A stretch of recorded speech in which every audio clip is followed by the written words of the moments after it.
নারী এবং পুরুষের সালাতের মধ্যে নামাজের মধ্যে কোনো পার্থক্য আছে কিনা? ইসলামী শরীয়ত অনুযায়ী রাসূলুল্লাহ সাল্লাল্লাহু আলাইহি ওয়াসাল্লাম বলেছেন, সল্লু কামা রাআইতুমুনি উসাল্লি, তোমরা আমাকে যেভাবে সালাত আদায় করতে দেখেছো সেভাবে সালাত আদায় করো।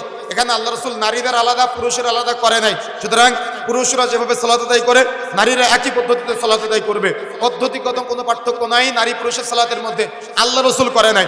আমাদের সমাজের কিছু ওলামা একরাম বা কিছু বইতে লেখা আছে যে মহিলারা অন্য ভিন্ন পদ্ধতিতে সালাত আদায় করবে। এটা আমাদের হুজুরদের মত, এটা আমাদের সমাজের কিছু বইতে লেখা আছে, কিন্তু পবিত্র কোরআন ও সহিহ সুন্নাহয় নাই, কেউ দেখাতে পারবে না। আপনার কাছে হয়তো আজকে আমার কথাটা খারাপ লাগতে পারে, কিন্তু আপনি যাচাই বাছাই করে দেখবেন আল্লাহ রাসূল সাল্লাল্লাহু আলাইহি ওয়াসাল্লাম থেকে কোনো প্রমাণ পাওয়া যায় না যে আল্লাহ রাসূলের নামাজ এটা আর আয়েশা রাদিয়াল্লাহু তাআলা আনহার নামাজ আর একটা। আল্লাহ রাসূলের নামাজ একটা, আর আল্লাহ রাসূলের কন্যার নাম কি জানেন আপনারা? ফাতিমা রাদিয়াল্লাহু তাআলা আনহা, আলী রাদিয়াল্লাহু তাআলা আনহুর স্ত্রীর সালাত আর একটা। কথা কি বুঝতে পেরেছেন?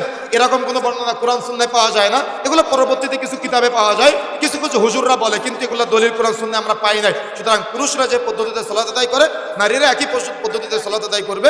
নারী পুরুষের পদ্ধতিগত সালাতের কোনো পার্থক্য নাই।